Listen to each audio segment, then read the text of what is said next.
And good morning, everybody. Happy Friday. How is everyone doing out there? Wherever you're tuning in from, chime in and say hello. We're actually kind of shift. Hey, listen, if you're just tuning in, we're actually shifting this morning. We're adapting, we're moving. I think you need to be nimble in this environment, especially just because our other co-host, Ian Myers, got caught up in an important meeting.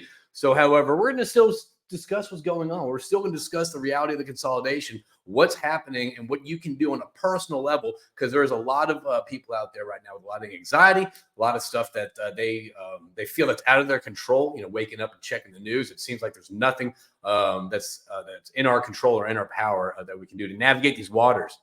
And this is going to be kind of insight from stuff that I've heard around the table through conversations, through discussions with other business owners, to just everyone out there on the market. So I'm excited to kind of get in this today. And again, we're pivoting in today's podcast live stream webinar, whatever you want to call this. And we're actually doing this from my new little office setup where I feel more comfortable than behind my desk. So happy Friday, everyone. Hope everyone's having a great day today. So before we begin, I kind of want to, it is, I'm just going to give an overview. Listen, the market is shifting rapidly. All right.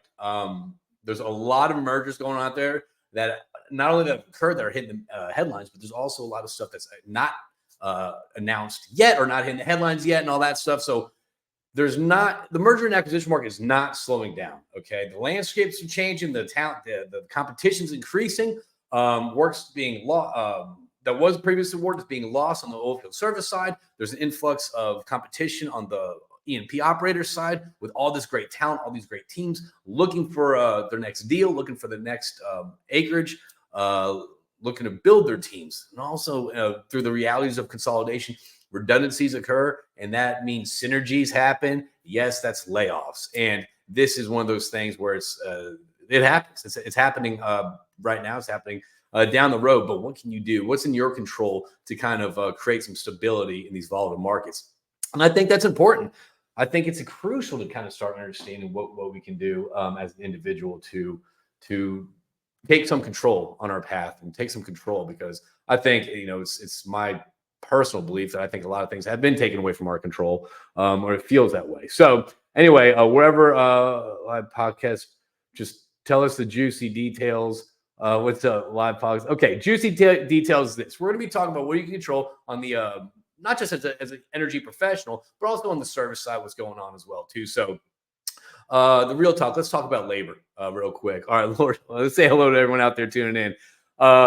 Shifting this last minute kind of gives me a little nerves, but then again, it's very normal feel, but being uncomfortable, that's where you grow. Lord Bailey Midkiff giving a high five from the Rockies. What's going on? The competition on getting desired mergers is increasing. It really is. And there's whether it's smaller companies, larger companies, there's a lot of gossip out there, a lot of industry juice out there on the mergers that are continuing to occur in this industry. So this is real quick. What can you do for yourself? What can you do for your company? And how to kind of get out of your own way? I think that's crucial in this market. So let's talk about labor. So real talk, people are going to be let go. A lot of people are going to be let go. And if I'm looking here, that's because I'm live streaming on, LinkedIn and other platforms. Also over here on my Instagram platform, JP1_crew life.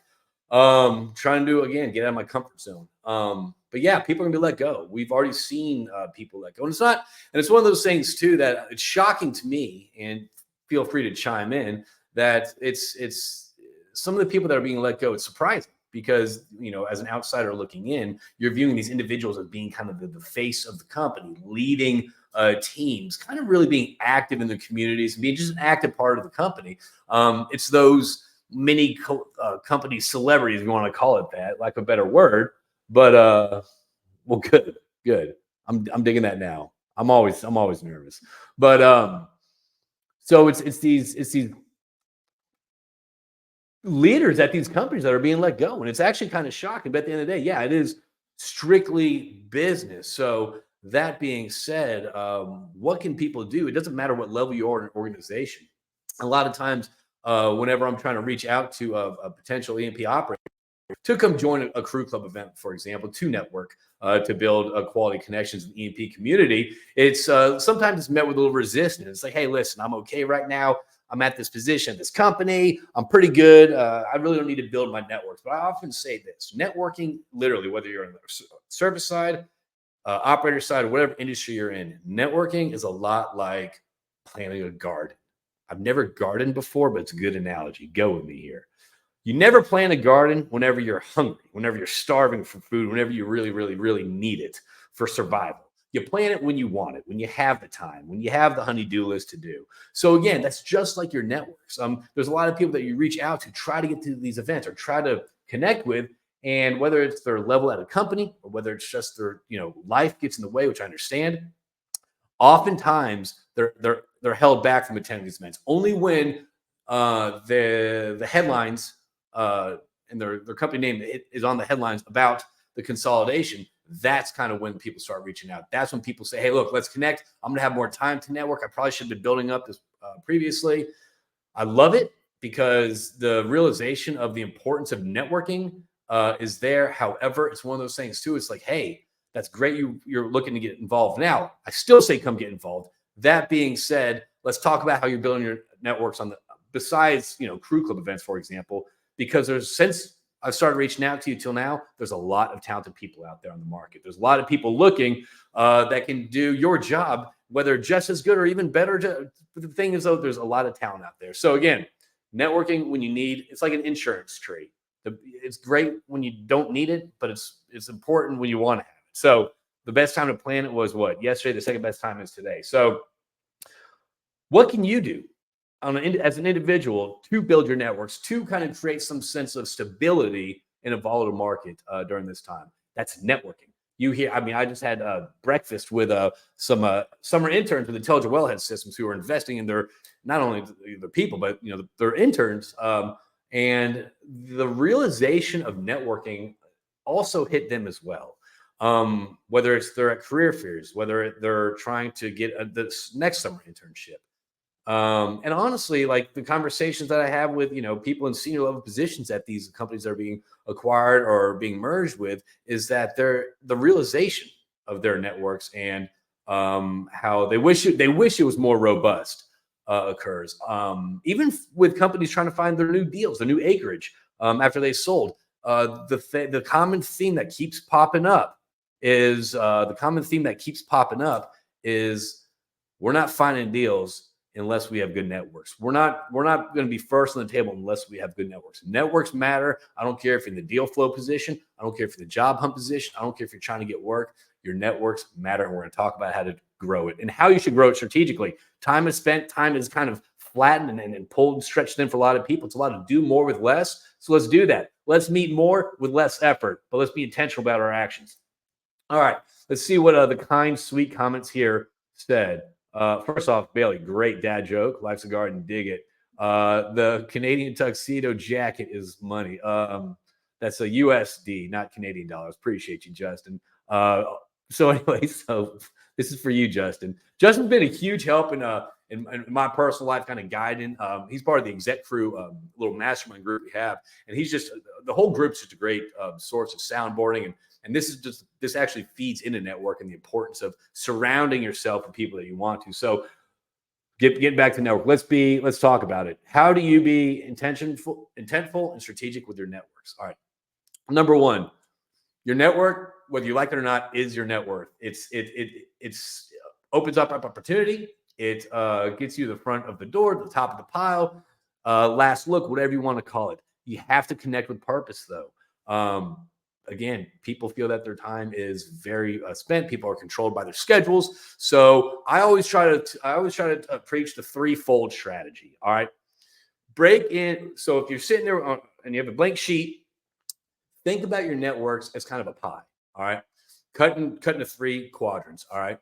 The first one is kind of people you need to be around. These are the people that influence you, the decision makers, the senior management, whether it's your company or other companies, people that you can learn from. Mentorship moments, kind of asking career advice, career pivots. If you're faced with a challenging situation, besides being attached to a good coach, hint right here, Having this type of mentorship relationships is often it's beneficial. So try to focus on one third. Who do you aspire to be? What circles do you aspire to be around and kind of get connected to learn and grow your career from? That's one third of the pie you need to be focused on.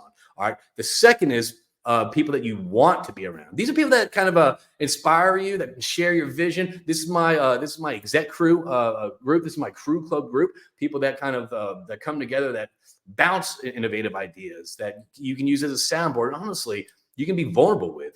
These are people that that really you kind of connect with on a genuine personal level and share similar experience with, whether it's navigating this environment right now, this consolidated market, or other career advice.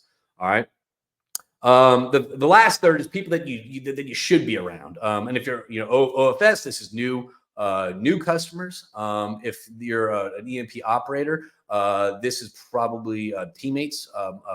Whether it's teammates within your company or teammates or people that hold similar positions at other companies. Again, this is used to share knowledge. This is used to get ideas, to open up opportunities to maybe help out. When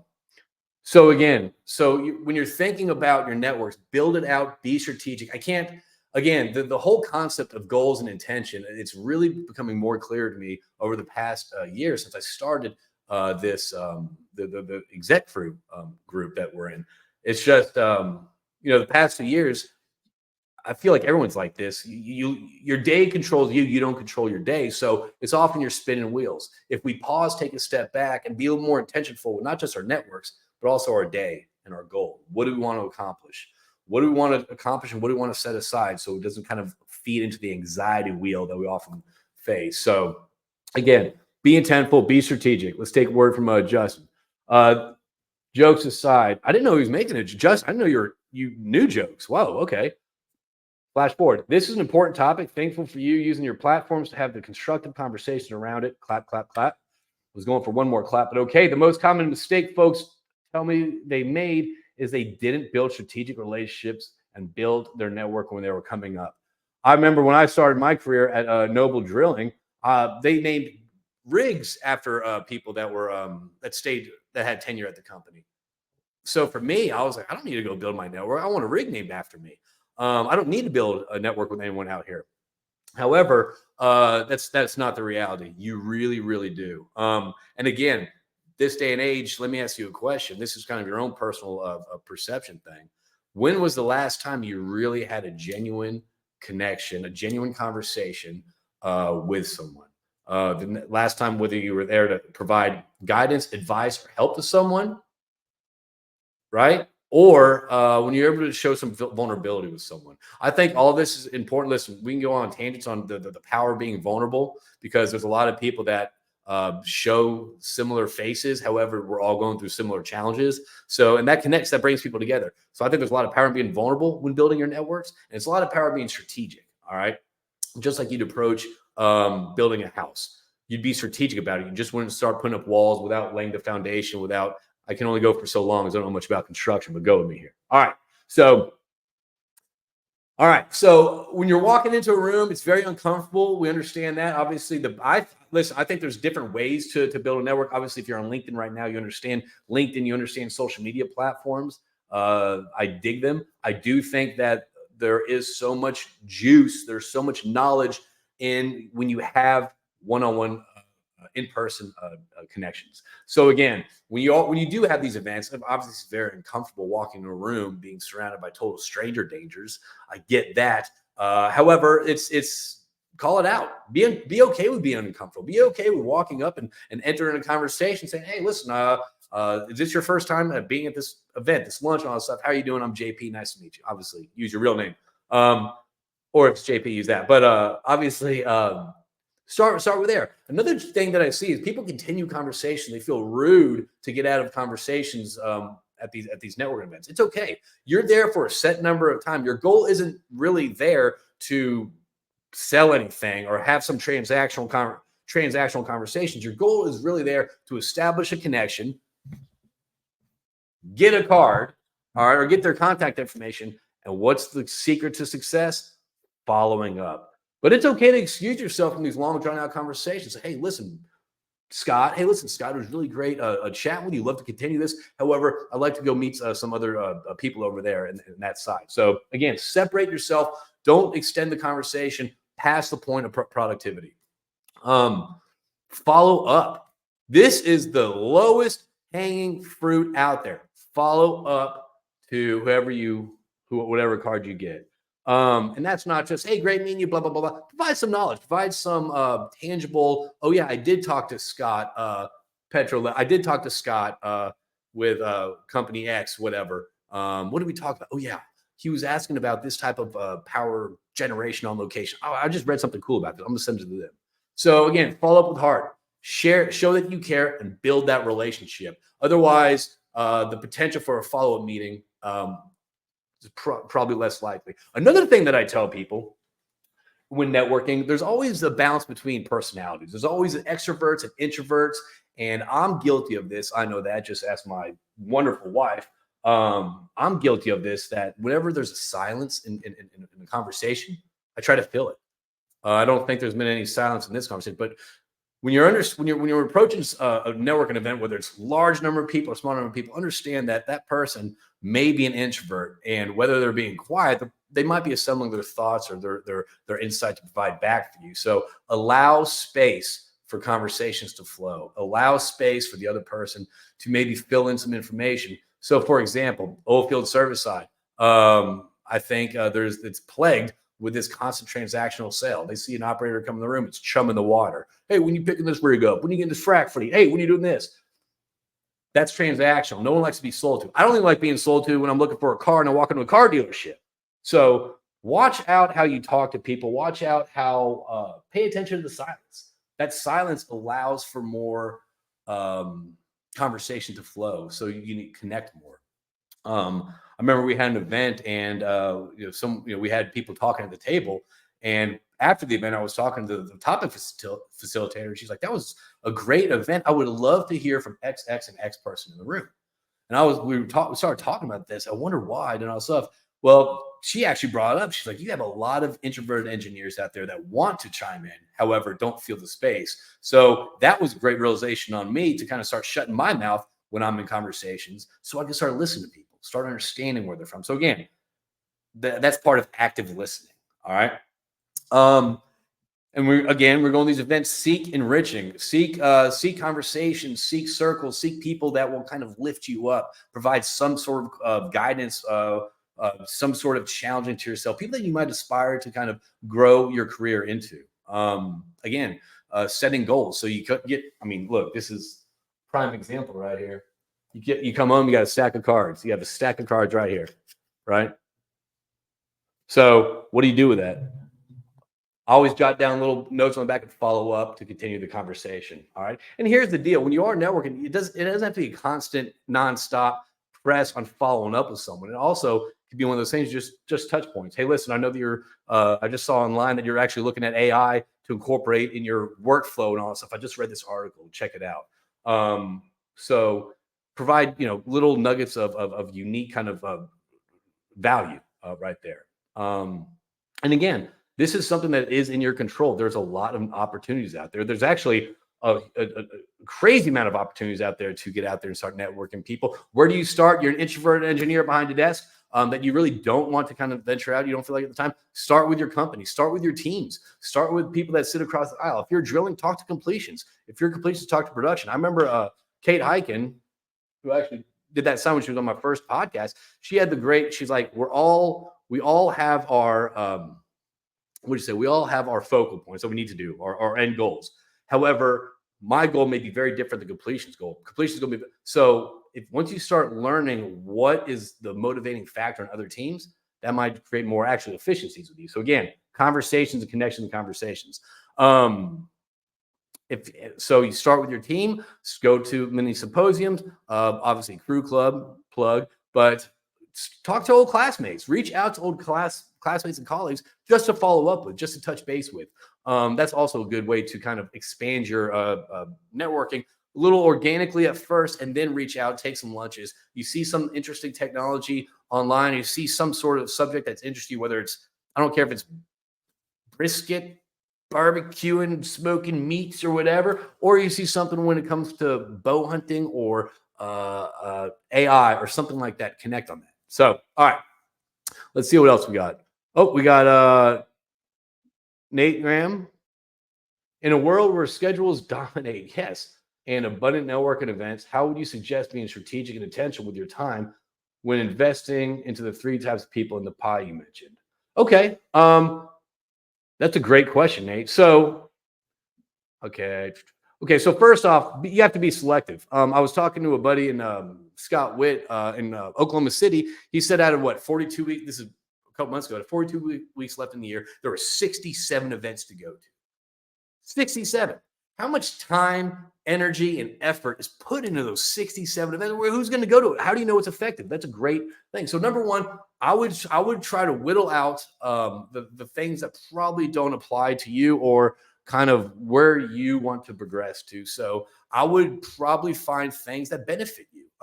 Whenever we have people come away from their crew club events, the whole reason we started these topic series events and have these industry insights is because I was asking people to be away from their families to join us away from their personal priorities. So what can we do to level it up? Let's provide some value here. Let's provide some industry insight beyond the genuine connections that we're establishing. So I think whenever it's strategic, so pick subjects, pick venues in industry conferences or lunches or whatever that you find interest in. I think you find interest, start bonding with other like-minded people. All right. And then when you get there, you might want to do some research before. Is there a list of people that are showing up there? Is someone made a post online saying, "Hey, listen, I'm attending this event. Find me there." Have they attended previously that you've heard about that you kind of want to be around? And then when you get there, just kind of start, start talking to people and ask around. You might not be able to fill all three buckets at one of these events. However, you're going to be adding to them after each conversation. This person goes in here. This person goes in here. This person goes in here. Suggest being strategic and intentional with your time. Investment. Again, with your time, practice talking to people. Practice. I mean, this is my biggest mistake. Again, shout out to Exec Crew. I would overly communicate what I did. I would overly communicate what I did. That would just, you have to keep it simple. You have to let, so again, practice your approach, practice opening a conversation, practice ending a conversation. I think when you end the conversation, you can gather as many contacts or touch points as you can. That's what makes you valuable. Obviously, don't work the room and be disingenuous, but at the same time, don't extend the conversation past the productivity point when both of you are just talking there because you don't want to go mingle with someone else because you find comfort there. Be uncomfortable. It's okay to be uncomfortable. I tell my daughter that all the time. All right. I hope that answered. If not, I'll kind of follow back up on that. But yeah, I mean, there's a lot of great industry conferences out there. There's a lot of great lunches out there. I mean, there's so many to choose from. So it's, again, when you are strategic, I would pick subjects or topics that you find interesting, because you do that. Those are going to draw the people that you want to be. Those are going to fill your pie up, and you're going to start communicating with like-minded people that share the same interests, and who knows what beautiful relationships will come from that. All right. So the impact, again, we talk about networking being important, all this stuff. You talk about network being important, all this stuff. Yeah, on the service side, it's going to suck. It's going to suck. So on the operator side, so if you're a drilling engineer and you think you got a cush made in the shade, sipping some lemonade gig, it's going to be a lot more difficult. This is why. So what is it, 20-30% reduction in workforce? So not only as an E&P operator, your networks are so crucial. As any professional, your networks are so crucial. But on the service side, let's look at this. Work's going to be lost. I mean, that's a fact, Jack. But how do you ensure that you're the ones that stand out, that you're the ones that kind of continue potentially to get the work, or that furthers or increases your chance to get the work, and that's differentiating yourself. And this is actually why I was hoping that Ian Myers would join this networking event, this conversation, because that's what he does. That's what Mainline Ventures does. Justin Gauthier actually introduced Ian Myers, Mainline Ventures, to Exec Crew. They came in and they provided some really insightful conversation. So pretty much, if you're taking what they do, they provide some sort of strategic storytelling to your brand. I always ask people this: as an oilfield service company, And when I'm talking to clients about this, I'll ask this question. This is something you can ask yourself too. Why would you use you? Why would you pick your service to utilize it yourself if you were your customer? If you can't answer that, oh, price, service, get away from that. Why would you really use you? Not only that, why would you change to utilize yourself? Like, why would you go from using Dove to using this soap? What would that change process be?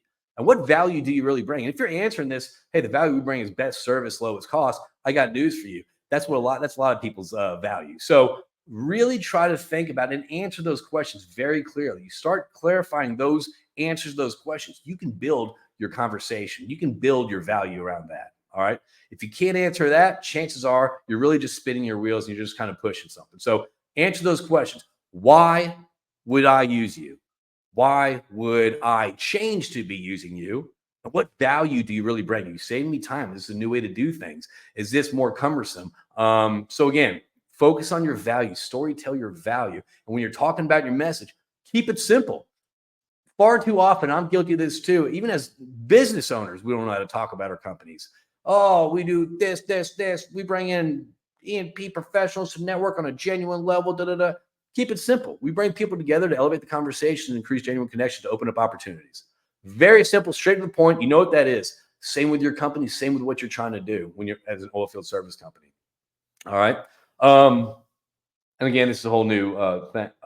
So again, I mean, I don't have to go and reiterate networking when it comes to oil field service on why it's so important, why it's and here's the deal. I mean, conferences these days, there's a lot of things. This is kind of like, it's one of those things where it's like, I believe what I've found the most beneficial is just the educational side. What can you educate people about?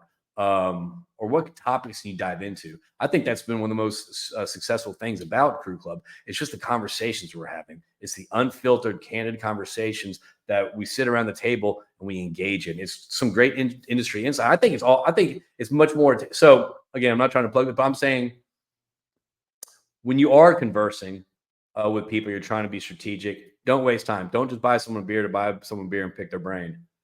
Add some value, add some education piece to it, and some knowledge. Knowledge is key right now. Knowledge, it is who you know, but it's also what you know. Not how you know something, but what you know. What you know about the market. What do you know about the industry? What's shifting? What's trends are coming up? That's not found through Google. That's found through conversation. So again, go out there and converse with people. All right. I guess to wrap it up, I know I've been talking a little bit, and obviously we can take some Q&A here shortly. But yeah, listen, this is going on. Consolidation is here.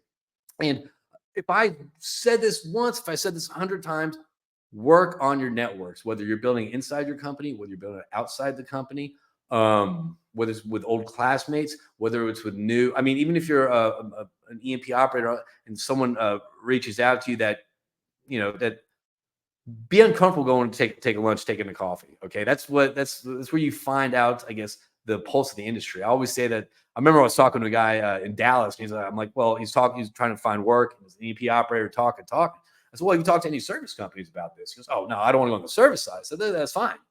But who do you think has the finger on the pulse the most? Make friends in this environment. All right. And on the service side, stop the transactional conversations. Embrace the challenge. Embrace the change that's occurring too. All right. There's going to be fewer people out there. There's going to be fewer opportunities out there. Historical opportunities out there that we're accustomed to. All right. You'll be asked to do more with less. That's why exactly you should be doing more with less. Be more effective with your networking with less time, with less energy, without going to 67 different industry events to the end of the year. And also it's inspiring because it's going to produce some innovation. I think whenever this market constricts like this, I think it's going to provide some pressures that are going to force some innovation to grow. So that's going to be, it's exciting, it's scary, but again, it's just part of it.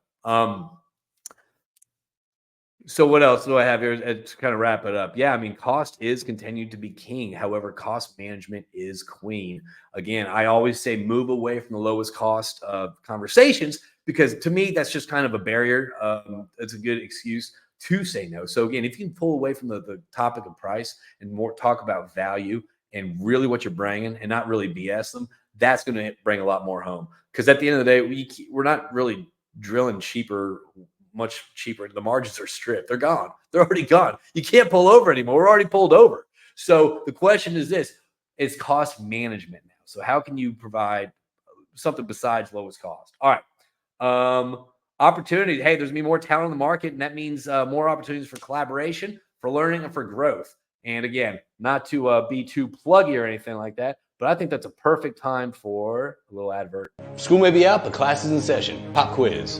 Which environment as a student is more conducive for a learning environment? This or this?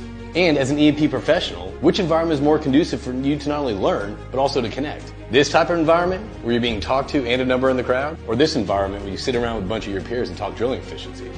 Or here around the table when you're discussing self-sourcing infield wet sand and recycled produced water? Or a group like this when you're having a conversation about values, ethics, and leadership? Or here when we're talking about energy policy that's directly affecting our industry? Or around this table when we're diving into AI in the oil field, today's uses and tomorrow's potential? You get the point. At Crew Club, you're a voice in the conversations that are driving the industry.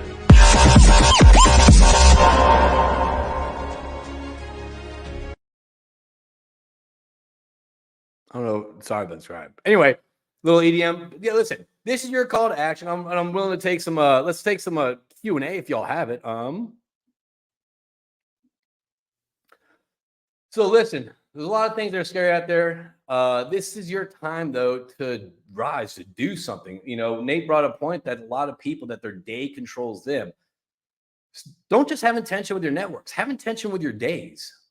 Start your days off. Allow some space. And I always talk, whether it's the exec crew, mastermind group, or whether it's people kind of getting out there. We all know people whose day controls them versus we controlling our days. How do you do that? It's intention. Start your mornings a little bit early. Have some personal space where you're not waking up on your phone, getting the emails, putting out fires. Once this mode happens, then you're just doing the activities to keep the wheel spinning. You're not doing anything to grow. So you're not doing anything to kind of build that ramp to level up. So start your day with a little bit of pause.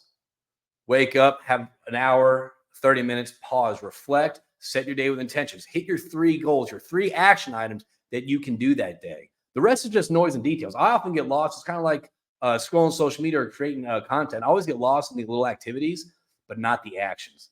Another thing that we've been talking about lately a lot is think of a goal. Think of a goal that you can get out that you would like to do by the end of summer.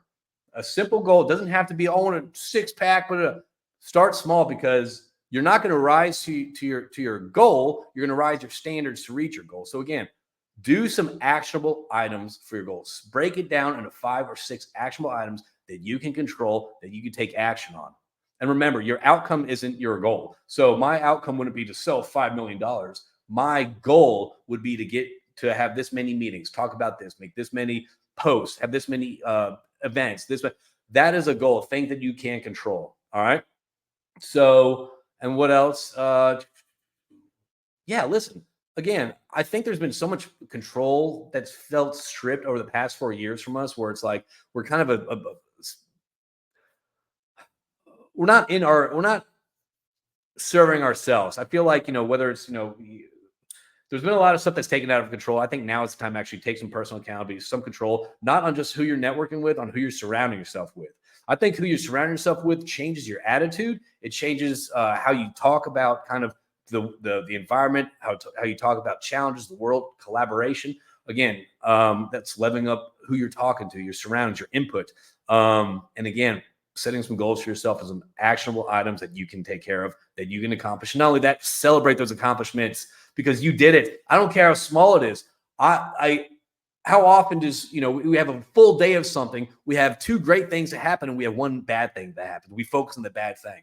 Bring it back. Focus on the celebration. Celebrate your success, because that's going to keep you motivated when literally no one else is there. So do what you can control and celebrate your growth. All right. So let's see what else we got.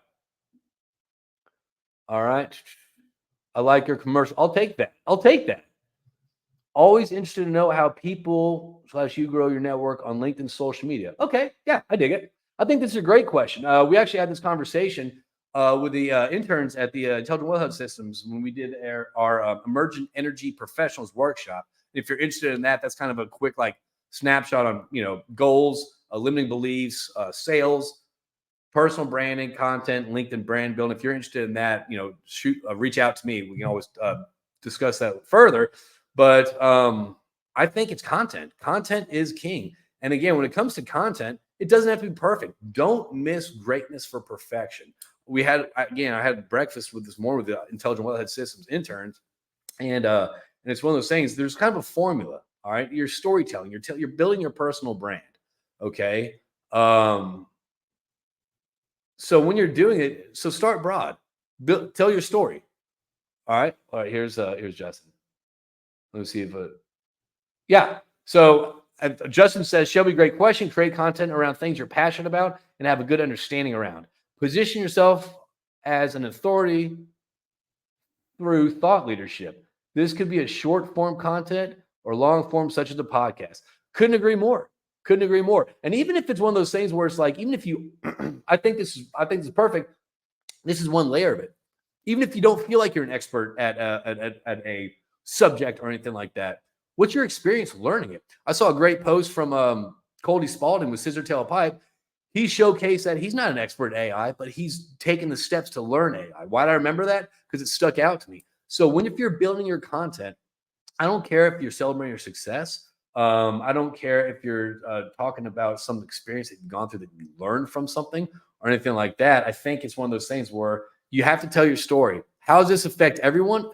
If you're looking to storytell, how does this affect everyone? This is the overall thing. This is over on the market. Consolidation's here. How does this affect you? All right. This is how I do it. So it's the overall hook. It's how it affects you, and then what what your thought leadership or how you can provide value to that, or even if it's just provide value to yourself or someone else out there. If you're nervous about posting, totally get it. I don't like doing it either. I don't. That's a true story. But if you're nervous about posting, remember two things. Number one, nobody really cares. So get out of your own way. Get out of your limiting beliefs and just post anyway. All right. You're going to be just like, you're going to want to post. So first off, no one cares. If you think people care, that's okay, because it'll probably go away within 5 seconds when you keep scrolling. So again, have confidence. Post content that you think could benefit one person. If you benefit one person out there, then your post was successful. So I don't care if you give them advice about getting your shoes wide as possible, or drilling a well, whatever. Provide some value. Provide some your experience with that. I think that kind of brings the foreground. So let's see. Bailey put out some great content too. Building a network on LinkedIn and other social media platforms involves a combination of strategies. Personally, I find that regularly engaging with relative content, connecting with professionals in my industry or areas of interest, and participating in groups and discussions are effective ways to expand my network. 100%. So from Justin and Bailey and myself, it's really just starting to get out there. Start putting content out there that you think that someone's going to benefit from, or someone's going to that it could help I don't know how they perform their task. But again, best place is just start somewhere. I think that's always a good way to start. Take action, whether it's taking action on your goals, taking action building your network, or taking action building your personal brand online. And it's okay to flip the phone around and share a story. I know that's probably the most uncomfortable thing to do, but try it out. Be okay with being uncomfortable. All right, what else we got out there? Does anyone else have anything else for me? What's going on right now? So I'm excited. We have, this is one of those things, like personal story when it comes to goals and this market and kind of the uncertainty of it. Before December, from January until May, Crew Club has been, has been blowing and going. We've had 147 different EMP operators from 44 different EMP companies at our events. And on the main success of that has been sharing these industry insights, which we cover in the newsletter, in our Crew Club newsletter, Behind the Drawworks. And I got to a point after May when it was like, okay, well, it's good. That was great. That was great success. Let's change things up for the summer.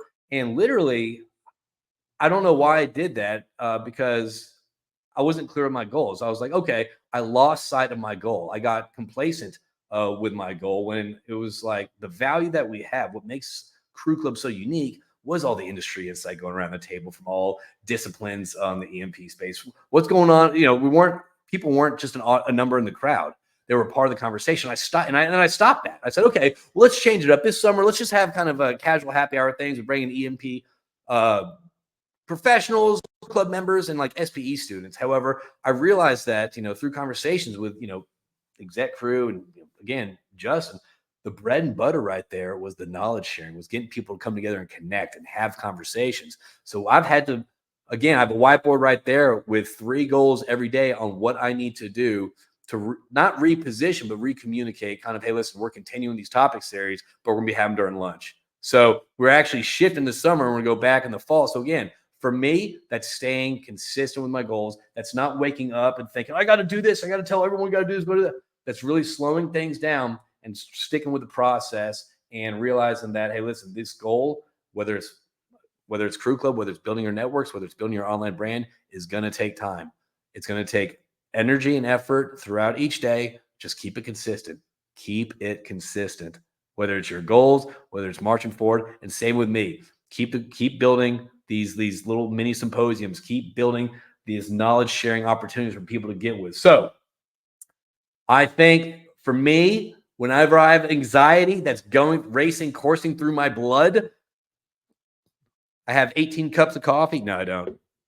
Whenever I have all this anxiety rushing through my brain, the best thing that I can do is pause, assess, reflect, put action items down, take action against those items. I got to do this, this, and this today. That's what I have to do to move the needle. Do that. And if I want to do something else, I can. But if I'm not taking action, I'll find myself spending time on doing other stuff versus stuff that actually drives the bus forward. So again, for me, it's a lot of focus. It's setting my day with intention. What do I have to do today? But also not only that, it's also separating and being a father, being a husband, being a friend on the other side, not having that consume me. So again, I'm learning a lot about consistency when it comes to goals, consistency when it comes to communication and clarity of communication, and also taking action. My imposter syndrome, I often procrastinate a lot. I often do things 90. There's a lot of my imposter syndrome limiting beliefs that kind of hold me back a little bit from seeing tasks through. And if I set my day with intention and I put clear goals down, and not only that, I celebrate the successes, that just diminishes the imposter syndrome a little bit more day by day. So again, I want to thank everyone out there. If you're interested into connecting into the EMP operator community, we have memberships available at Crew Club. It's a monthly subscription that we're offering. And again, we're doing growth workshop lunches these summers. Again, it's all about connection and growth. And then in the fall, we're kicking up our topic series and other engaging events as well. Again, if you exec crew, if you're interested in training, coaching, or potentially being a member of the mastermind community, let me know too. Again, I'm really enjoying the connection side of thing. I found the purpose is not only just connecting people that should be connected, but it's also sharing knowledge and sharing and just elevating conversations through every interaction. So I'm really digging that side. I want everyone out there to have a great rest of the Friday. Thank you for tuning in. If you have any questions, you want to follow up with me, please reach out to me. And I think I'm going to turn this to an Energy Crew podcast. I really did dig this conversation with everyone out there today. So find Energy Crew podcast out there if you'd like. Check it out. We try to keep it short, try to keep it sweet, try to keep it all over the board to keep you interested. For the Energy NP community, check out Crew Club and also Exec Crew. But until then, everyone have a great day. Thank you so much for tuning in. And again, check out Ian Myers, the Mainline Ventures. They're busy. They're making waves. They're helping businesses stand out and differentiate themselves. And they're fascinating stuff. I love aligning with companies and people that try to level up the playing field, that really try to differentiate what are we doing for you differently than everyone else is doing. How are we make you different than all of your competition, aka Crew Club. All right, y'all. Y'all be good. Y'all have a great day. Stay positive. Be intentional and take some action. You got this. All right, y'all. Thank you.